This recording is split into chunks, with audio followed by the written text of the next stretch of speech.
सारी उम्र बच्चों को पढ़ाई भाषा और विदा करते समय उन्हें पास में नहीं था एक शब्द जिसे देकर कह सकता था कि लो इसे संभाल कर रखना, ये संकट के समय काम आएगा, या कि वह तुम्हें शर्मिंदगी से बचाएगा, या कि वह तुम्हें गिरने से रोकेगा, या कि जरूरत पड़ने पर वह तुम्हें टोकेगा, या कि तुम इसके सहारे किसी भी नीचता का सामना कर सकोगे, या इतना ही कि कभी कभी तुम इससे अपना खालीपन भर सकोगे, या कि ये शब्द जमीन की मिट्टी का टुकड़ा है, या कि ये शब्द 2 जून की रोटी से बड़ा है। कुछ भी नहीं था मेरे पास, कुछ भी नहीं है, यह तक कह सकने की भाषा नहीं थी। कुछ भी नहीं था मेरे पास, कुछ भी नहीं है, यह तक कह सकने की भाषा न थी। भाषा पर लिखी भागवत रावत की कविता का मर्म समझे आप। पढ़ाई की भाषा तो सिखा दी, लेकिन वो भाषा कहां से लाते जिससे वो बचा पाते अपने स्वाभिमान को। समझ रहे होंगे आप, जब मैं भाषा की बात कर रहा हूं तो आपका ध्यान कहां जा रहा है। मुंबई में एक फूड स्टॉल वाला अपने आप को पिटने से इसलिए नहीं बचा पाया क्योंकि उसे मराठी बोलनी नहीं आती थी। आखिर भाषा को लेकर कैसे कोई किसी पर हावी हो सकता है? नहीं साहब नहीं। वसुदेव कुटुंबकम को मानने वाला यह देश किसी नीचता भरी हरकत किसी भी कीमत पर स्वीकार नहीं कर सकता। नमस्कार, अपडेट इंडिया पर मैं अतुल एहसास और आप देख रहे हैं प्रजा की भाषा, प्रजा के सपनों और उसके स्वाभिमान से जुड़ी हमारी खास पेशकश प्रजातंत्र। ये क्या देख रहे हैं?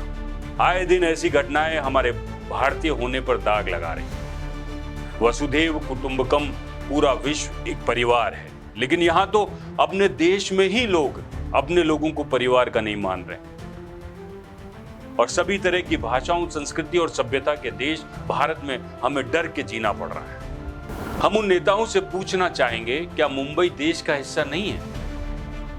एक स्टॉल वाले ने मराठी नहीं बोली तो मन से पार्टी के कार्यकर्ताओं का खून ऐसे खोल गया मानो उसने कोई देशद्रोह से जुड़ा अपराध कर दिया। आपका देश, उस देश के ही किसी हिस्से में आपका व्यापार और आपसे सामान खरीदने वाला भी देश ही का नागरिक और आपके ही देश का नागरिक। बावजूद इसके भारत की यह तस्वीर, इस दुकानदार का गुनाह सिर्फ इतना कि इसे अपनी भाषा आती थी, हिंदी भाषा आती थी। म्युनिसिपालिटी वाले है ना, 7-8 लोग आए दुकान के अंदर और उसके बाद में 4 जन कैश काउंटर पे गए और 4 जन में नाश्ता काउंटर बाहर खड़ा तो बाहर आके है ना मेरे पास आके खड़े हो गए। उसके बाद जो बंदे जो नाश्ता काउंटर पे गए थे वो है ना सीधा है ना पानी का बोतल मारा। तो जो कैशियर मेरा था उसने बोला कि छोटा वाला चाहिए बड़ा वाला चाहिए पानी का बोतल। तो उन्होंने बोला कि हिंदी मराठी में बात कर। तो मराठी बात के ऊपर बोलने के बाद उन्होंने गाली गलौज करना शुरू कर दिया। जो दूसरे भी स्टाफ बाजू में खड़े थे उनको भी बोलते हैं कि भाई मराठी बोलने का और महाराष्ट्र दुकान है तुम्हारा,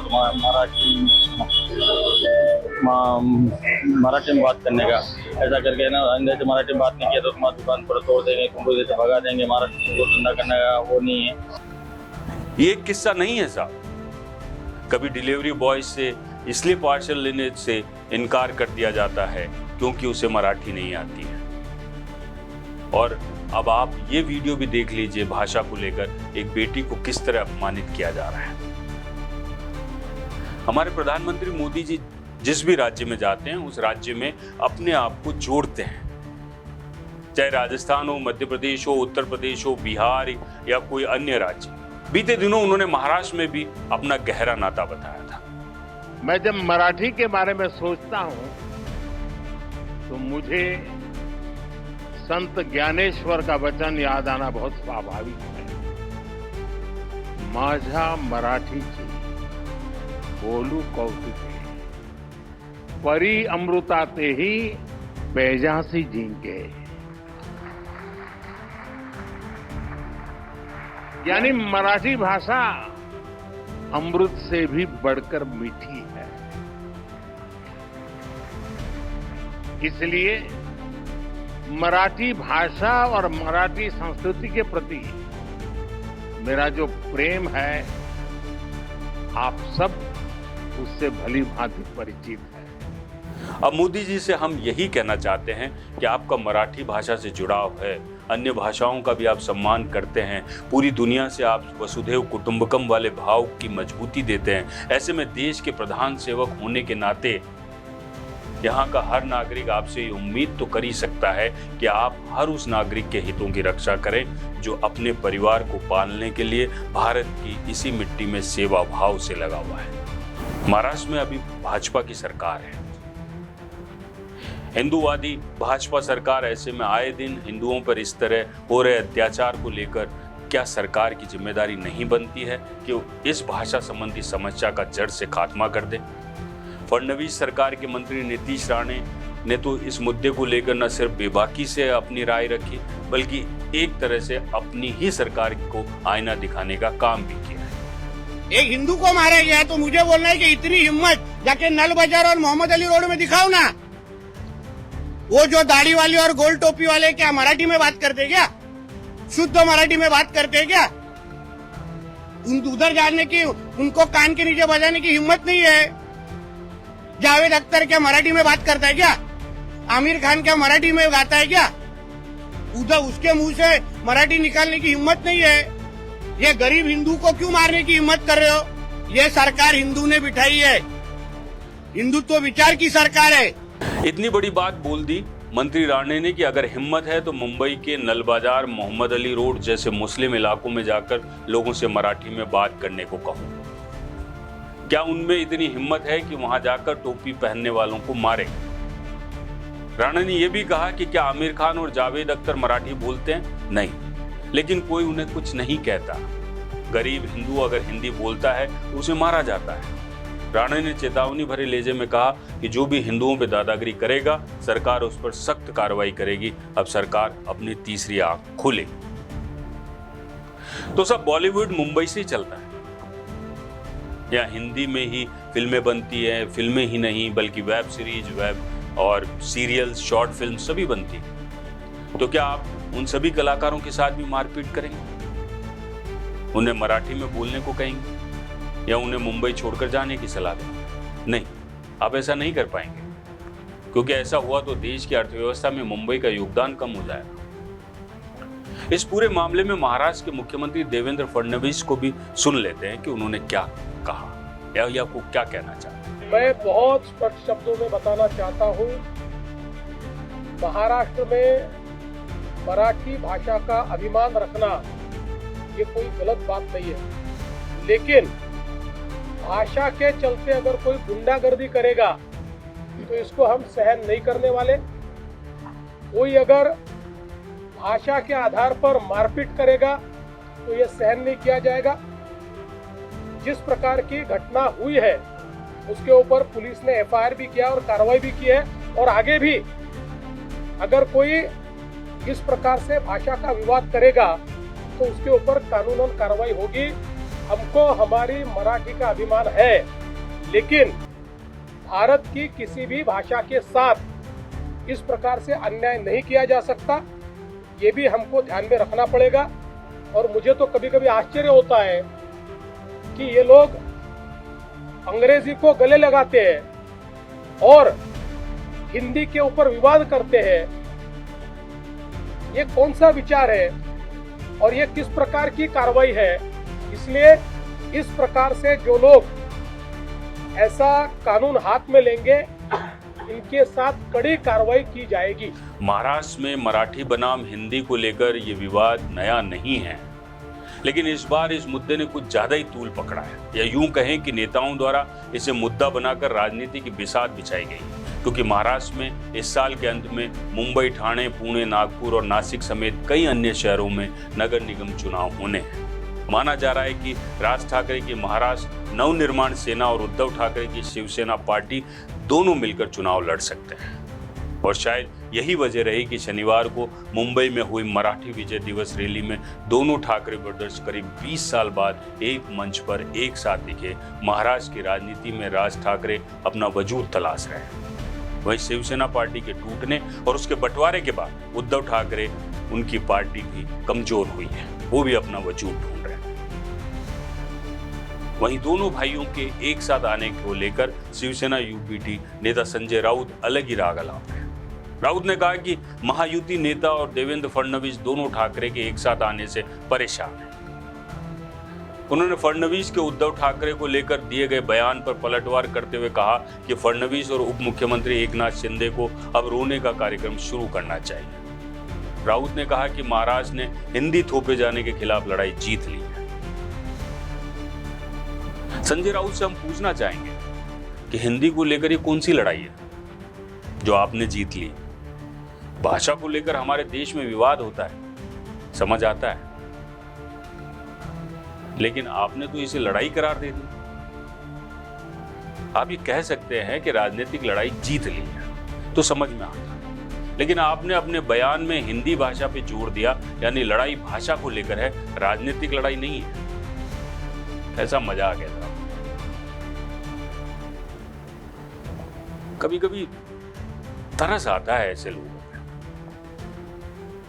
मुंबई में मराठी भाषा थोपे जाने को लेकर नेताओं से लेकर कलाकारों की प्रतिक्रियाएं भी सामने आई है। भोजपुरी एक्टर और भाजपा नेता दिनेश लाल यादव से जो निरहुआ के नाम से जाने जाते हैं ने चुनौती तक दे डाली है। सुनिए उनको। आप राजनीति करिए पर जोड़ने की राजनीति करिए, तोड़ने की नहीं। तो मुझे लगता है अगर कोई इस तरह की बात करता है और किसी में दम है तो हमको महाराष्ट्र से निकाल के दिखाए। अगर मराठी नहीं बोलते पर मैं नहीं बोलता हूँ मराठी, मुझे निकाल के दिखाओ। वही सांवी पीठाधीश्वर और काली सेना के संस्थापक स्वामी आनंद स्वरूप महाराज का बयान भी सामने आ गया। वे भी ठाकरे ब्रदर्स को चुनौती देते हुए कह रहे हैं, वो भी आप सुन लीजिए। अभी महाराष्ट्र में आप देख रहे होंगे कि किस प्रकार से ये जो राका और साका दो भाई हैं, उद्धव ठाकरे, राज ठाकरे, इनकी जो दो छोटी छोटी गैंग है, बिना मतलब अब तो सत्ता से इतने दूर हैं, इनकी हिम्मत क्या है कि ये मुसलमानों से कह सकें कि अजान तुम अरबी में मत दो, अजान तुम हिंदी मराठी में दो। इनकी औकात है मुसलमानों के ऊपर बोलने के लिए। वो भोले भाले मजदूर जो सुदूर 2000 किलोमीटर से दूर जाकर के महाराष्ट्र में अपनी जीविका चला रहे हैं, वो उनको अकेले पा करके थप्पड़ मारना, उनको प्रताड़ित करना, ये काम इतनी कायराना है। अगर तुम्हारी हिम्मत है, मैं आ रहा हूँ महाराष्ट्र में, अगर तुम्हारे और तुम्हारी गैंग के किसी, मैं उद्धव ठाकरे, राज ठाकरे और ये जो रावत है, इसके गैंग को चैलेंज कर रहा हूं कि मैं महाराष्ट्र आ रहा हूं, बॉम्बे आ रहा हूं, तुम्हारी औकात होगी तो सामने आना, हाथ लगा के देखना। अगर वो हाथ अलग नहीं कर दिया जाएगा तो मेरा नाम बदल लेना। निरीह लोगों पे हाथ उठाते हो, निरीह लोगों को मारते हो, भाषा के आधार पर देश का बंटवारा करना चाहते हो। जिसको हमारे लिए तमिल, तेलुगु, कन्नड़, मलयालम, हिंदी, भोजपुरी, मराठी, जितनी भाषाएं भारत में बोली जाती हैं, सब महत्वपूर्ण है और सब मिलकर के ही भारत बनता है। आप किसी पे ये थोप नहीं सकते, नहीं तो कल को तुम्हारी जब ये एमपी आएंगे दिल्ली में, पकड़ पकड़ के काली पुतवाएंगे और थप्पड़ मरवाएंगे। तो क्या ये माना जाए कि अपनी राजनीति चमकाने के लिए नेता ऐसे मुद्दों का सहारा लेंगे जो देश को तोड़ता हो, आपस में भेदभाव और वैमनस्यता बढ़ाता हो? राजनीति को भाषा के विरोध से जोड़कर चुनावी रोटियां सेकने का काम किया जा रहा है। महाराष्ट्र में रहना है तो मराठी आनी ही चाहिए, ये दादागिरी नहीं है तो साहब और क्या है। बाकी राज्यों में भी अगर ऐसा होने लग जाए तो फिर देश की बड़ी विकट स्थितियां पैदा हो जाएगी साहब, क्योंकि आपसी भाईचारे का ताना वाना टूट कर बिखर जाएगा और भारत भारत नहीं रहेगा।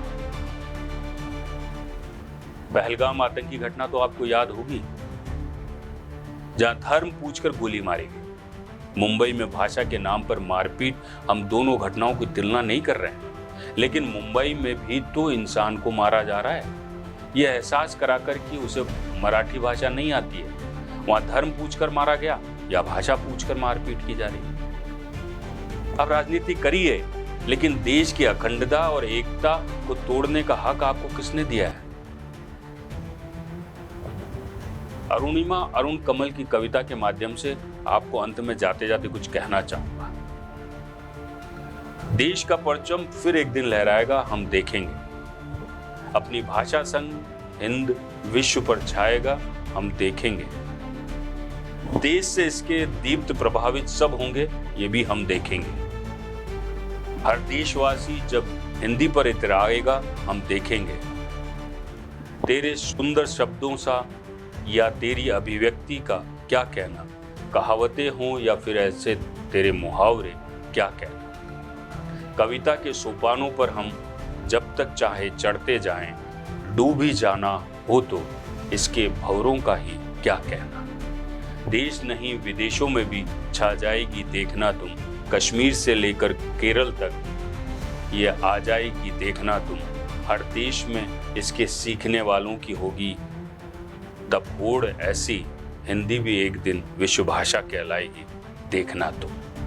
नमस्कार, जय भारत।